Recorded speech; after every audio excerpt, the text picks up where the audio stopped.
grandes cosas por venir, grandes cosas se harán en México. El pastor es un relojito que cada que marca una hora sale a marcar la hora, estoy ahí sobre el tiempo. Me gusta respetar el tiempo de ustedes, amén. Pero en este día les voy a pedir, hermanos, olvídese del tiempo. No importa, a lo mejor podemos terminar en 15 minutos o podemos terminar en 2 horas, amén. Pero venimos dispuestos, amén. Venimos dispuestos a escuchar la palabra de Dios. Vamos a hablar, hermanos, de algo muy especial, ser un poco infantil, ¿verdad? Hoy quise algo diferente, algo más que nos diera a entender que no debemos estar como estáticos, como una imagen de las que comúnmente acostumbro a poner, sino que debemos estar activos, amén. Tenemos las armas, somos soldados, estamos en medio de una guerra y el Señor nos ha dotado de armas poderosas, pero a veces nada más las tenemos cargando y no las usamos. Por eso quise poner una imagen en movimiento, para que entendiéramos que lo que el Señor nos da debemos ponerlo en práctica, debemos usarlo, amén. Y vamos a hablar de la estrategia de guerra. Esta palabra me la daba el Señor en la madrugada, en oración. Yo ya tenía otra palabra, iba a hablar de la fe. Y cuando el Señor me da la idea, esta palabra, yo le decía, bueno, Señor, pero pues ya tengo un mensaje preparado. Ahorita no tengo nada, pero lo puedo preparar para dentro de 8 días, le dije al Señor. Y me dice el Señor, no, lo vas a dar hoy. Y yo le dije, Señor, pero lo preparo, lo vas a dar hoy. Y me dijo el Señor, corre por tu libreta y por una pluma. Y voy, subí y empecé. Y ya el Señor me dijo, a ver, ¿no que no tenías nada? Y ahorita usted se va a dar cuenta lo que el Señor me dio, algo hermoso, un tema que nos va a llevar a la práctica. Estuve, hermanos, ministrando, ya les había avisado, teníamos actividad el día viernes, amén. Teníamos un taller de homilética, teníamos nuestra velada, pero el Señor me la cobró a mí. Ahora, en esta madrugada me cobró el Señor a mí la velada. Yo sí estuve velando con algunos, me di cuenta, gloria al Señor, qué bueno que se interrumpió el acuerdo para irnos a un lugar, pero el Señor nos despertó a algunos en la madrugada a orar, gloria al Señor, nos puso en vela, en oración, gloria al Señor, y creo que hay un espíritu hermoso en este lugar, amén. Siento yo la presencia de Dios de una manera hermosa, pero bueno, cancelamos estas actividades aquí por ir a atender de emergencia una actividad en Tecomán, porque un predicador no iba a poder estar. Y ya había yo tenido algunas semanas malo de la garganta. Ustedes saben que es con lo que batallaba, voy a decir por fe, porque ya tengo un equipo de oración orando especialmente por mi garganta. Si usted se quiere unir y quiere seguir, hermano, y quiere pedir y anhela que Dios me siga usando para predicar hasta los 100, 120 años de edad por lo menos, siga orando por mi garganta. Ore por mi garganta, pídale al Señor. Me está costando mucho trabajo dejar las cosas frías. Lo estoy haciendo, lo estoy logrando. Ya llevo 1% avanzado, ¿no es cierto? Ya llevo un 30, 40, ya casi no tomo helado, trato de evitarlo. Luego los hermanos muy amables, cuando estoy predicando, me traen un agua fría, helada. No, hermanos, me quieren tronar la garganta en ese momento. Tráigamela al tiempo y tráigamela destapada, por favor, porque luego andamos batallando aquí queriendo abrir la botella, ¿verdad? Ore mucho por mi garganta, se los pido, hermanos, de todo, para que esté más atento y escuche la voz del Señor. Bien, un versículo que ya conocemos, Efesios capítulo 6, versículo 12, ya sabemos. Filipenses. Puse Filipenses, ¿verdad? Es que es lo que les digo, yo estaba en vela. Es Efesios, perdón, Filipenses, y ni siquiera hay Filipenses 6 o 5. Es que el Señor ya me está dando otro tipo de revelación y le voy a agregar ahí. Efesios capítulo 6, perdón, Efesios 6, 12. Aleluya. El enemigo se quiso interponer, me quiso hacer enojar. Llegamos aquí, se me olvidó el cargador de la lap que íbamos a usar para los cantos, se me olvidó. Pero qué bueno, llegamos temprano, me regresé otra vez y Me tocaron puros altos en los semáforos, me tocaron puras tortuguitas ahí enfrente y carros bien se me atravesaban. Yo bendito, Señor, ábreme el camino. No, llevo prisa, tengo que llegar antes de las 11 para iniciar puntual, de regreso igual, y ya me quería desesperar. Y yo dije, bendito Dios, no, Señor, voy a guardar la calma, voy a llegar a tiempo. Llegué a tiempo. Me dicen los hermanos que estaban en el sonido, no se escucha el sonido, bendito Dios. Y empezamos ahí, y de por sí sudo, me empecé a sudar más. Le dije, Señor Santo, el Señor dio ahí espíritu de revelación, hermano Frank. Hermano, y si nada más le cambiamos este cable a este otro lado, pues no creo, le digo, porque ya cuando se escucha así es porque todo se quema. Hace algunos días unas lluvias tremendas, unos truenos tremendos que nos prendía y apagaba la luz, y eso, hermanos, afecta el sonido. Pero qué bueno que este sonido está santificado, está ungido, el Señor lo cubrió, no le afectó nada, y nada más le cambió el hermano. Y yo dije, bueno, pues ojalá y nada más sea eso. Le cambió y se escuchó bien, gloria al Señor. Y el enemigo queriendo, haciéndonos enojar, pero todo se logró bien. ¿Y sabe por qué? Porque estamos en una guerra. Estamos en una guerra. ¿Usted lo cree o no? Si usted quiere creer en la guerra espiritual, está bien. Y si no, también, de todos modos existe. La guerra existe, es una realidad. Amén. Y vamos a hablar de eso. Efesios capítulo 6, versículo 12 dice: porque no tenemos lucha contra sangre y carne, sino contra principados, contra potestades, contra los gobernadores de las tinieblas de este siglo, contra huestes espirituales de maldad en las regiones celestes. Amén. Y vamos a hablar de una estrategia de guerra. Amén. El Señor nos ha dado una estrategia de guerra, hermano, eficaz, poderosa, que vamos a salir de aquí, la vamos a poner en práctica, la vamos a usar. Amén. Vamos a usar esas armas que el Señor nos dio y vamos a reprender al enemigo en el nombre de Jesús. Hermano, así que no me haga gritar para que le saque un amén. Acuérdese que mi garganta tiene que aguantar. Aunque su amén no quepa, usted diga amén. Y aunque su gloria a Dios no entre ahí en lo que yo estoy diciendo, usted dígalo. Amén. No me haga gritar para sacarle un amencito ahí. No, usted alabe al Señor. Puede ocupar su lugar, hermano, por favor. Muchas gracias.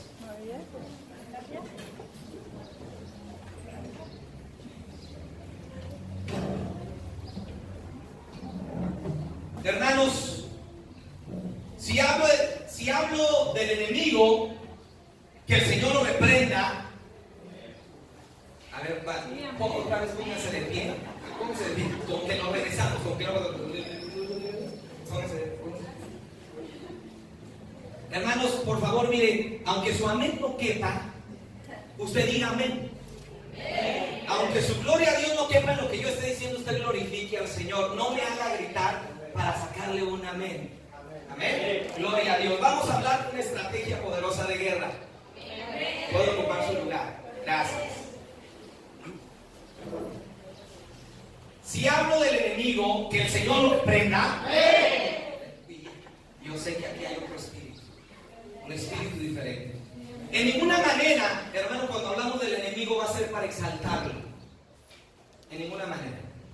En ninguna manera cuando mencionamos a nuestro adversario va a ser para querer poner nuestra atención en él y darle algún crédito, darle algún mérito. En ninguna manera, y que nunca jamás suceda de esta manera. ¿Sabe por qué? Porque él ya está vencido. Cristo Jesús ya lo derrotó en la cruz del Calvario. Cristo Jesús lo exhibió públicamente en la cruz del Calvario y lo venció y nos dio la victoria a usted y a mí. Jesús nos ha hecho más que vencedores y nos ha dado la victoria sobre las huestes de maldad. Aleluya.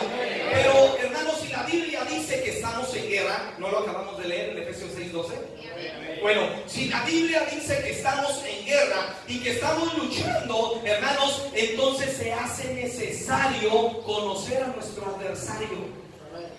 ¿Quién va a la guerra sin conocer a su enemigo? ¿Quién va a la guerra sin estudiar si puede ganarle a su adversario? ¿Quién hace eso? Solamente un insensato, solamente un tonto, solamente alguien que está fuera de sí, que no entiende, hermano, lo urgente y la importancia de la guerra, se aventura a salir a la guerra. Jesucristo mismo lo dijo. ¿Y quién que saliendo a la guerra no se pone a pensar primero que con lo que tiene le puede hacer frente al enemigo.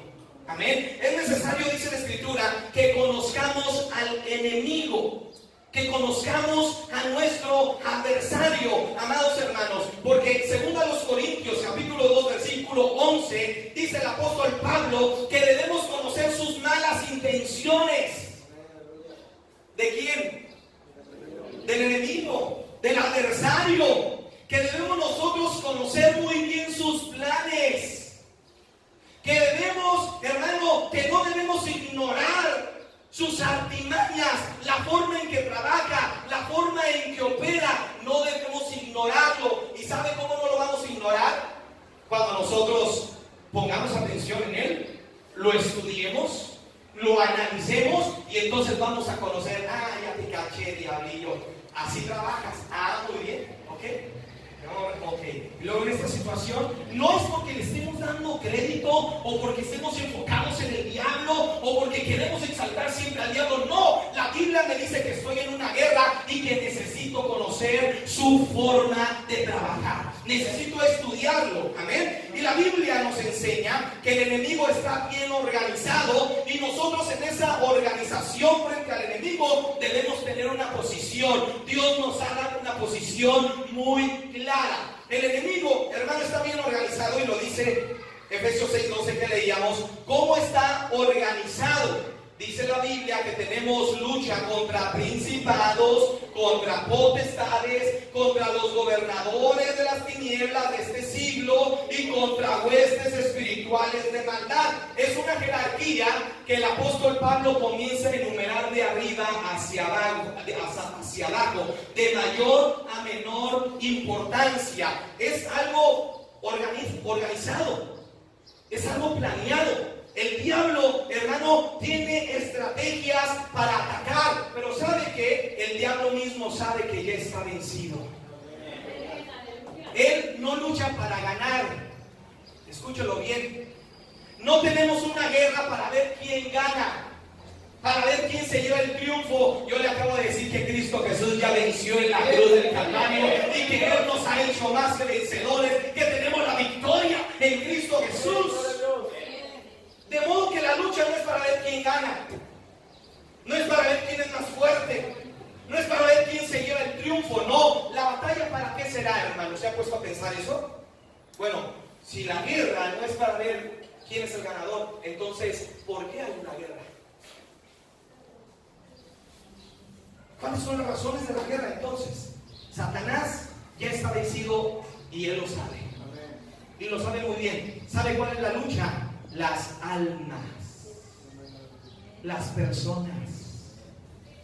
Satanás nos hace la guerra y le hace la guerra al reino de Dios, al ejército de Dios, para tratar de quitarle las almas que más pueda, para llevárselos al lugar que le pertenece a Satanás. Dice la Biblia que aunque algunos y algunas autoridades que representen religiones muy importantes en el planeta digan que no existe infierno, que la Biblia no habla de ningún lago de fuego, que solo eso es para asustar y manipular, podrán decir esos hombres pecadores lo que quieran decir, pero mi Dios ya dio una palabra verdadera, mi Dios ya nos reveló la verdad, y la verdad que necesitamos conocer está revelada en la palabra de Dios, y mi palabra me dice que hay un infierno. Si usted decide creer en el infierno, qué bueno. Si usted no decide creer en el infierno sigue existiendo. No depende de que cree o si no cree. Hay un infierno y la Biblia me habla de eso. La Escritura nos da testimonio de que hay un infierno. Y entonces la batalla que hace el enemigo es para ver si se lo lleva usted al infierno. Esa es la batalla. Y entonces la batalla que hacemos nosotros como pueblo de Dios es más bien para que usted se vaya al cielo. Esa es la batalla. Esa es la batalla. Y el diablo está bien organizado para lograr su propósito, para lograr, hermano, su acometido, su misión. El diablo nos odia, el diablo te odia y el diablo te tira a matar. Jesucristo lo reveló. Satanás no viene a otra cosa, sino a matar, a hurtar y a destruir. Pero yo, dijo Jesús, vengo a dar vida y vengo a darla en abundancia. Aleluya. Sin embargo, hermano, nosotros estamos puestos aquí para impedir ese trabajo del enemigo. Somos un pueblo y somos un ejército del Señor para luchar contra las huestes malignas, para luchar contra esa jerarquía maligna y diabólica e impedirle al enemigo que logre sus planes, que logre sus propósitos, que lleve a cabo sus malas intenciones. Nosotros estamos para efectuar, hermano, la palabra de Dios, los planes divinos de salvación, para realizar libertad en el nombre de Jesucristo. Él nos dio su poder y nos dijo: estas señales seguirán a los que creen. Estas señales seguirán a los que creen. Y también dijo: van a recibir poder cuando venga sobre ustedes el Espíritu Santo. De modo que Dios no nos manda con las manos vacías a la guerra, hermano. Aunque no nos da una bazooka, aunque no nos da un tanque de guerra, aunque no nos da un avión con bombas, hermano, atómicas, nos da el poder de su Espíritu Santo. Ese poder que hizo crear todo el universo y ese poder que lo hizo levantarse de los muertos y vencer a la muerte. Aleluya. Ese poder deposita en la iglesia. Y nosotros nos llamamos, aparte de iglesia, ¿qué decimos que somos? Somos ¿el qué? El cuerpo de Cristo. ¿Qué pudo contra Cristo Jesús, hermanos? Y si nosotros somos el cuerpo de Cristo, ¿quién podrá contra nosotros? Jesucristo dijo: ni aun las puertas del infierno prevalecerán contra la iglesia, ni un arma forjada que se levante contra ti prosperará. Aleluya. No les da gozo, hermano, no les da alegría. Es un gozo saberlo, pero es más gozoso vivirlo. Es mayor gozo experimentarlo. Aleluya. Nosotros, hermanos, tenemos a nuestro lado al gran general, al grande de grandes, al todopoderoso. Nos va comandando. Él va al frente abriéndonos camino con su gran poder. Tenemos al gran Dios y Salvador Jesucristo de nuestro lado. Y si Jesús es por nosotros, ¿quién contra nosotros? ¿Quién?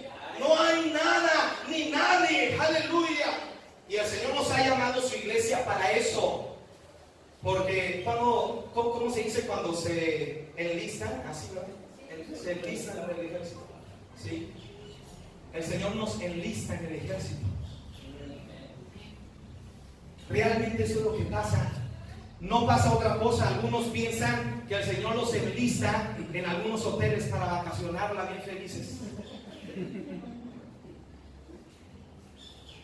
Y que el Señor los enlista ahí nada más como para tenerlos ahí frente a la playa, sentaditos, con una palmerita, que se la pasen chévere. Y el Señor, fíjese, la mentalidad de algunos.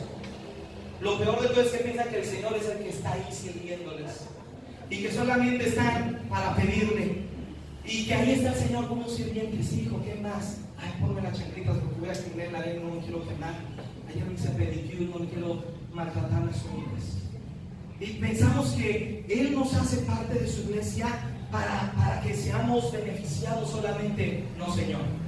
El Señor lo llama a ser parte de su iglesia porque el Señor lo llama a ser un soldado, lo llama a ser un guerrero. El Señor le dice: estamos en una guerra y necesito que te enlistes en esta batalla, que seas parte de mi ejército. Mira, no te preocupes, tú ya eres vencedor, tú ya eres victorioso. Yo peleé por ti, yo te di la victoria, pero necesito que te enlistes, que des la cara, que no temas ni que desmayes, sino que te esfuerces y seas valiente, porque yo voy a reflejar mi poder a través de tu vida, voy a reflejar mi gloria a través de tu vida, dice el Señor. Y estamos entonces como soldados aquí, hermano, no solamente para disfrutar, también eso, pero estamos, hermano, para hacerle frente al enemigo, para actuar, para tomar nuestro lugar y ser parte del plan de salvación, un plan glorioso y eterno de nuestro Señor Jesucristo. Para eso estamos. Y estamos para que se diga, como se decía de los primeros cristianos. Cuando los primeros cristianos comenzaron a predicar fuera de Jerusalén, la gente que decía de ellos: estos son los que trastornan el mundo. Aleluya. Estos son los que trastornan el mundo. Y mire, trastornar tiene dos connotaciones, una positiva y una negativa, que para ambas al pueblo de Dios siempre es positiva, pero para aquellos que les gusta el reino de las tinieblas va a ser una negativa y una positiva, pero para nosotros van a ser las dos muy buenas. Por ejemplo, en el mundo de pecado y en las tinieblas, ¿qué significa, hermano, trastornar? Así literal, pero lo vamos a aplicar al mundo de pecado y al mundo de las tinieblas. Significa trastornar, literalmente significa alterar, significa desordenar, significa intranquilizar, significa inquietar, causar molestias, alertar estado mental, alterar el estado mental, perdón. Y eso es lo que nosotros le hacemos al enemigo, aleluya. Cuando la gente decía de los primeros cristianos que trastornaban el mundo, para Satanás es que estos me están alertando, era una alerta para el diablo. Y estos cristianitos que se creen andan predique y predique, y el diablo se alertó y dijo, algo tenemos que hacer. Para el diablo, esa palabra trastornar, hermano, él la entendió como desorden, porque el diablo tenía todo bien controladito en la vida de las personas, pero llegaban los cristianitos a predicar el evangelio de libertad, de salvación, de transformación, y entonces le causaban un desorden al diablo, un desorden en sus planes, lo intranquilizaban. Jamás el diablo volvió a estar quieto, jamás el diablo volvió a estar tranquilo, porque trastornaban el mundo, lo inquietaban. Le causamos molestias al diablo cuando servimos a Cristo Jesús. El diablo se duele, al diablo le pega duro cuando usted evangeliza, cuando usted gana un alma para el Señor. ¿Cuánto no lo ha dañado el enemigo, hermanos? ¿Cuánto no ha batallado en la vida por obra del diablo que se ha cruzado y ha sufrido mucho? ¿Se quiere desquitar? Duro y fuerte, evangelice. Evangelice. No le estoy hablando de que se ponga a orar y a gritar y a ayunar y a danzar. El diablo se ríe de eso. Pero cuando una iglesia se pone a predicar la palabra de Dios, cuando una iglesia se pone a evangelizar, a compartir el evangelio de salvación, hermano, nosotros le causamos molestias al enemigo, lo hacemos enojar y le estamos dando un gancho al hígado en donde más le duele, y después, si seguimos evangelizando, lo logramos noquear y ahí va para el suelo. Cuando una iglesia evangeliza, hermano, el reino de las tinieblas comienza a tener desorden y comienza a retroceder, comienza a perder terreno, porque el reino de Dios comienza a avanzar. Envía el Señor su avanzada y los enemigos retroceden. Aleluya. Predique, evangelice, y va a ver cómo el diablo le va a tener miedo. Sí, lo va a seguir atacando, pero lo va a respetar. Aleluya. Porque el diablo se va a dar cuenta que nada lo va a intimidar, que nada lo va a detener, y entre más le meta problemas, el diablo va a decir, más va a predicar, mejor ya dejen de meterle problemas para que no predique. En el reino de Dios, el trastorno, trastornar, hermano, significa gustar mucho. Si usted le pregunta a mi esposa y le dice, hermana, ¿qué le ocasiona el pastor? Me trastorno. Es causar enamoramiento apasionado. Creo que todavía, ¿verdad? Yo lo dije, falta que ella lo diga. Eso significa trastornar en el reino de Dios, gustar mucho. Cuando predicamos, hacemos que a la gente le guste el evangelio. ¿Cómo le va a gustar si no hay quien le predique? ¿Cómo le va a gustar un alimento si no se lo llevamos para que lo pruebe?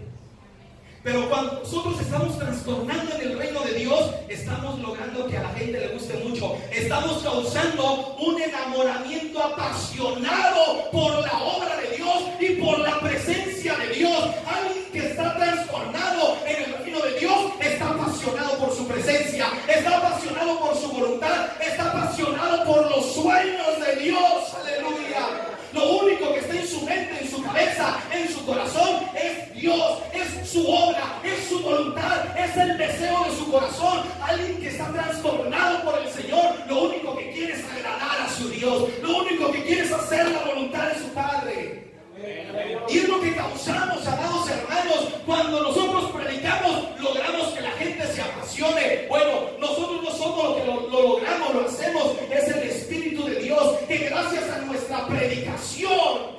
La gente viene rendida a los pies de Cristo y se enamora, se apasiona por el Señor. Aleluya. Estamos aquí para que también se diga de nosotros, no nada más de los primeros cristianos. Se decía mucho que ellos trastornaban.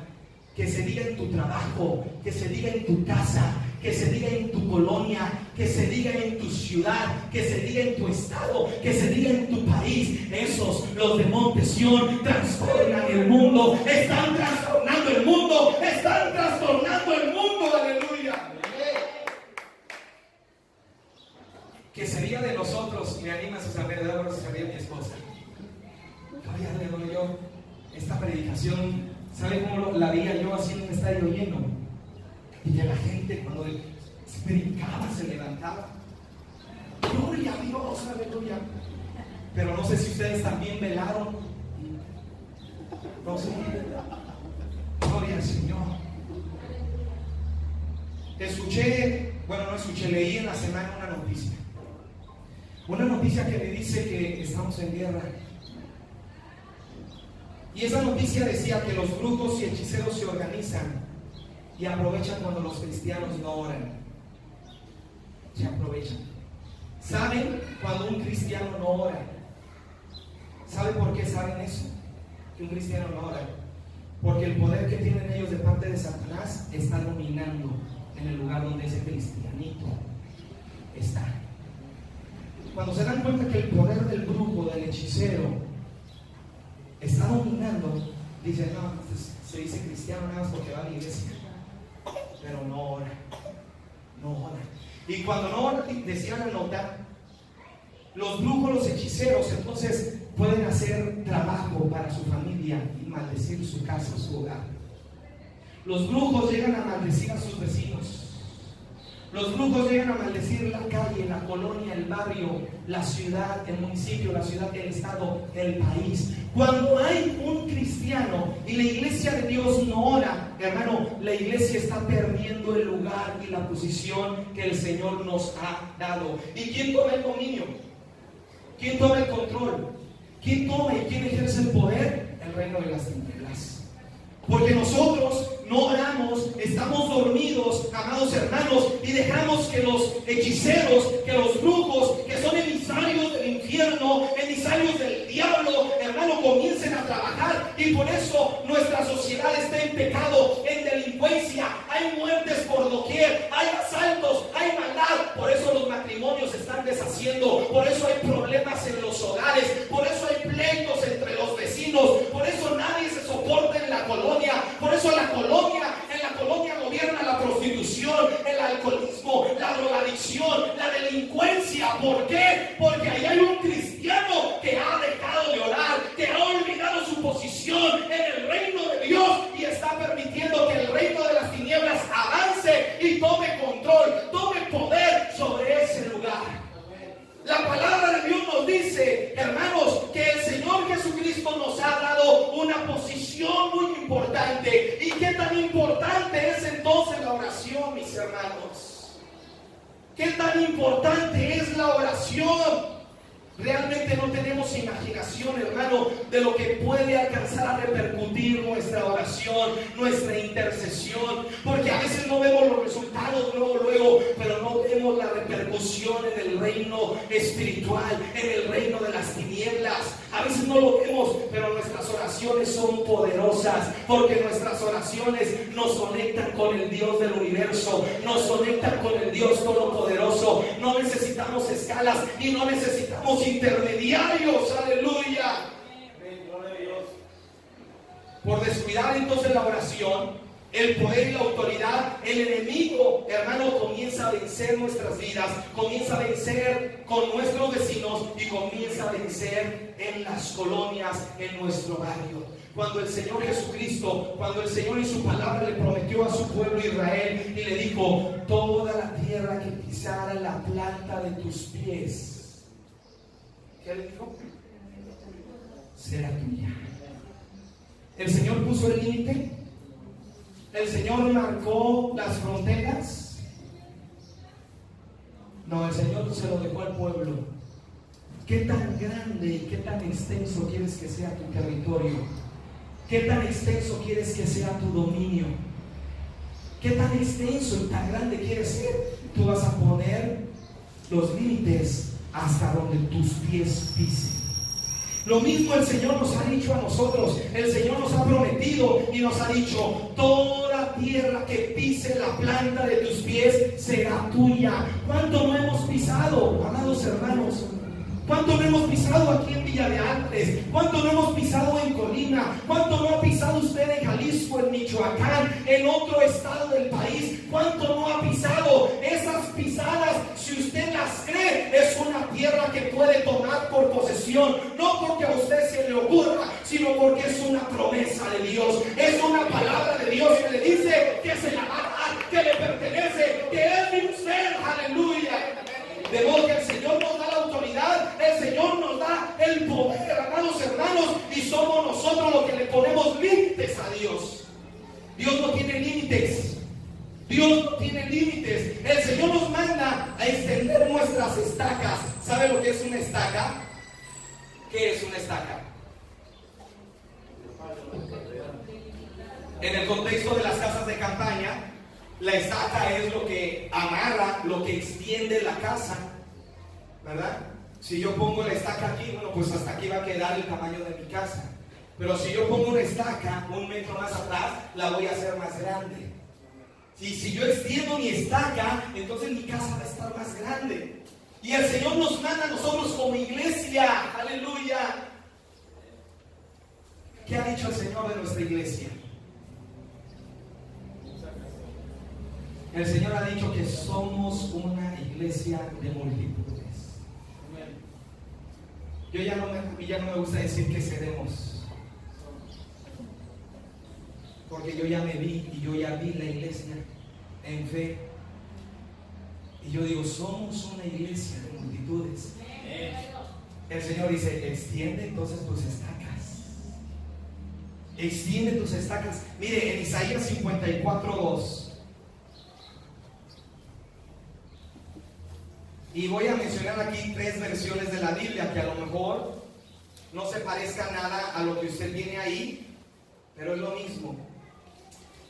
En la Reina Valera, en la versión 2015, dice Isaías 54:2: ensancha el sitio de tu tienda y sean extendidos los tapices de tus moradas. No te limites. Aleluya.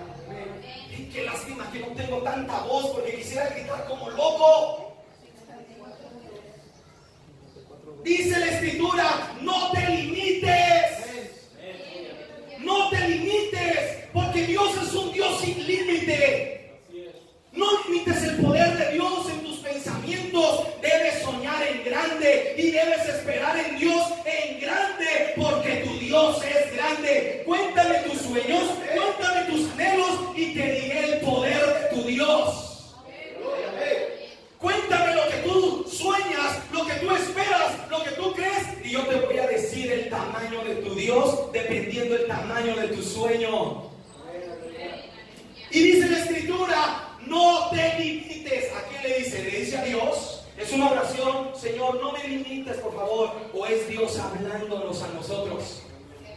Dios te está hablando y Dios te está diciendo: hermano, aplícalo en lo que tú estás necesitando hoy en tu vida. Aplícalo en los sueños. Hace algunos domingos predicaba de los sueños, cómo los sueños se nos esfuman, se van apagando, se van escondiendo. Pero el Señor hablaba y el Señor nos decía: es tiempo de traer a vida esos sueños. Es tiempo de desempolvarlos y de volver a soñar, de volver a creer, de volver a tener la esperanza de que ese sueño puede ser posible. Y el Señor nos retaba y el Señor nos decía: pero ya no veas solamente ese sueño, ahora ve más allá de ese sueño. Ve más allá de ese sueño, porque la palabra nos dice: no te limites. Y si el Señor dice que toda la tierra que pise la planta de mi pie, hermano, yo voy a viajar por todo el mundo. Yo voy a viajar por todo el mundo y voy a pisar la tierra y voy a declarar: esta tierra le pertenece a Dios, esta tierra es del Señor, porque yo le voy a poner límite a mi estaca. Voy a ir por todo el mundo a poner las estacas norte, sur, este y oeste para extender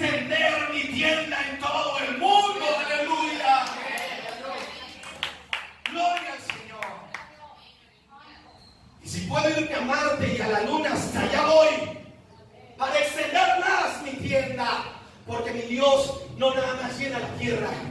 Mi Dios no nada más tiene cobertura de la tierra a la luna o de la tierra a Marte. Mi Dios abraza el universo y le pone límite al universo. Y si la ciencia dice que el universo no tiene límites, imagínense que lo abraza. Aleluya. ¿No se goce, hermano? Aprenda a ser más enjundioso con las cosas de Dios, por favor. Porque lo que dice su cuerpo está hablando de lo que hay en su corazón. Por eso el Señor le ha dado emociones. Yo les acabo de decir, y los que vienen al MEP lo van a entender. El Señor no me dijo que los hiciera como yo. Hermano, yo ya estaba llorando en la predicación del hermano Frank. Yo le iba a decir, hermano Frank, mejor cállese tantito y usted predica al rato. Esa palabra me está ministrando y quiero que me siga ministrando esa palabra. Y creo que al principio era el único que decía amén.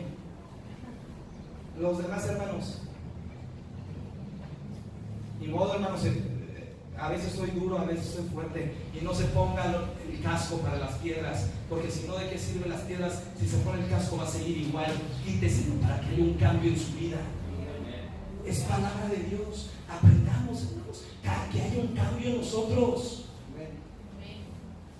Tenemos 1 año, 2 años, 3 años aquí. Sigue usted igual con el mismo tiempo de oración, sigue igual fiel, no diezma, no da, no cumple. ¿Cómo quiere pues extender sus estacas si no hay un cambio, un compromiso en usted? ¿Cómo quiere pues que Dios se comprometa con usted si usted no se compromete con el Señor? Es dura la palabra, ¿verdad? Pero es palabra de Dios. Es palabra de Dios. Y si usted no quiere venir a esta iglesia porque el pastor es duro, ahí está la puerta y se puede ir. Ahí está. Váyase a donde lo traten bien, a donde le apapachen el pecado, a donde le apapachen la infidelidad, a donde le apapachen el robo a Dios. Váyase. Pero en esta iglesia, porque en esta iglesia queremos que la gloria de Dios esté, y Dios no puede habitar en medio del pecado. Dios no puede habitar en medio de la maldad. Si queremos ver su gloria, necesitamos ser una iglesia comprometida en santidad, porque sin santidad nadie verá al Señor. Quiere ver la gloria de Dios en su vida, viva en santidad, deje el pecado, déjese de engañar, hermano, de estarse engañando por el enemigo, y créale a Dios, abrace sus palabras, abrace sus promesas, y que haya un cambio en su vida. Esto es la palabra de Dios. Esto es el compromiso con Dios. El primer y gran mandamiento dice: amarás a Dios con todo tu corazón, con toda tu mente, con toda tu alma, con todas tus fuerzas. Dios quiere nada más un poco de sus fuerzas. Dios quiere un poco de su alma. Dios quiere un poco de su corazón. Dios quiere un poquito de sus pensamientos. A Dios o es todo, o es frío, o es caliente. ¿Qué quiere ser? Porque tibio y frío se queda fuera. Es mejor arder en el fuego del Espíritu Santo. Y misericordioso es Dios, que si usted viene con un corazón contrito y humillado, Él no lo desprecia. Y si usted le dice: Señor, perdóname. Imagínese a Juan el Bautista ahí. Ya me estoy desviando un poquito del sermón. Imagínense a Juan el Bautista. ¡Generación de víboras! ¡Hipócritas! ¿Quién les va a enseñar a huir de la ira venidera? No daría un Juan el Bautista: hermano, usted levante sus manos, va a ser bendecido de aquí. Pero si sigue en el mismo pecado, ¿cómo va a ser bendecido? No vemos a un Juan el Bautista así, ¿verdad? Sin embargo, Juan bautizaba a la gente. Juan tenía bautismos y les hablaba duro, porque ¿sabe qué? La gente decía: aquí, no, si yo soy una víbora, pero ya quiero dejar de ser una víbora y quiero un cambio de vida. La gente reconocía la palabra, la confrontación de la palabra, pero porque quería ser salva, y así reconocían: soy una víbora. Y sí es cierto, pero el orgulloso: ¿qué se cree? ¿Me está diciendo víbora? No, en esta iglesia no hay amor. Y los otros se iban allá a la iglesia donde les ahogaban el pecado. Y el Señor le dijo a Pedro, porque le dijo: Señor, ¿qué le dijo Pedro? Se están yendo Háblales de prosperidad, háblales de victoria, de bendición, Señor. ¿Quieres irte, Pedro? Mira, ya a la vuelta están esas escaleras. Dios te bendiga. Hay muchas iglesias aquí a la redonda. Puedes irte allá. Pero conmigo, dice el Señor, o lo es todo o nada. El Señor nos dice ahí en Isaías 54:2, no te limites. No te limites, porque Dios no tiene límites. No te limites. Luego dice en la producción en lenguaje actual, nación de Israel, está diciendo el Señor, nación de Israel, agranda tu tienda de campaña, extiende las cuerdas y clava bien las estacas, porque te vas a extender de un extremo al otro. Aleluya. Te vas a extender del norte al sur. Aleluya. Decía mi hermano Frank, porque yo lo he visto en visión, para que la gente venga a nuestros cultos, porque vamos a tener 4 o 5 cultos el día domingo, desde las 7 de la mañana a las 9:30 de la mañana, a las 12, a las 3, a las 6 de la tarde. ¿Y sabe qué? La gente va a estar formadita afuera, esperando a que termine el culto. Nos vamos a dar el lujo de cerrar la puerta y decirle, ya no cabe ni uno más, se espera el próximo culto. Me va a dar mucho gozo, porque hasta ese momento aprenderá a ser puntual. Aquí, como al contrario, bien, están algunos acostumbrados a que lo estamos esperando para que empiece. Nos vamos a dar y yo voy a ser el primero. La primera vez que se haga, yo voy a tomar el micrófono. Hermanos, son las 11, ciérrenme la puerta, que nadie más entre. Gloria a Dios, porque ya va a estar lleno aquel estadio, ya va a estar lleno. Y el que iba a entrar, hermano, dejen entrar. Hermano, ya es hora, ya pasa de 1 minuto. Ni modo, ya no cabe. Hermano, pero que sea en el pasillo, no ponga el desorden. Dios es un Dios de orden y para eso hay sillitas. Nada que en el pasillo, no. Ya están acomodadas todas, se espera 2 horitas aquí afuera. Y usted sabe si quiere ir a desayunar y pierde otra vez su lugar, o si aquí se queda. Yo voy a ser, y anótenlo, yo voy a ser el primero que va a dar esa indicación. Ya después voy a mandar al hermano Frank o a alguien más. Hermano, ya délo usted, ya sanó mi corazón. Dice el Señor, porque te vas a extender. Y yo digo, sí, Señor, amén. Va a venir gente de otras partes que no nos conocen.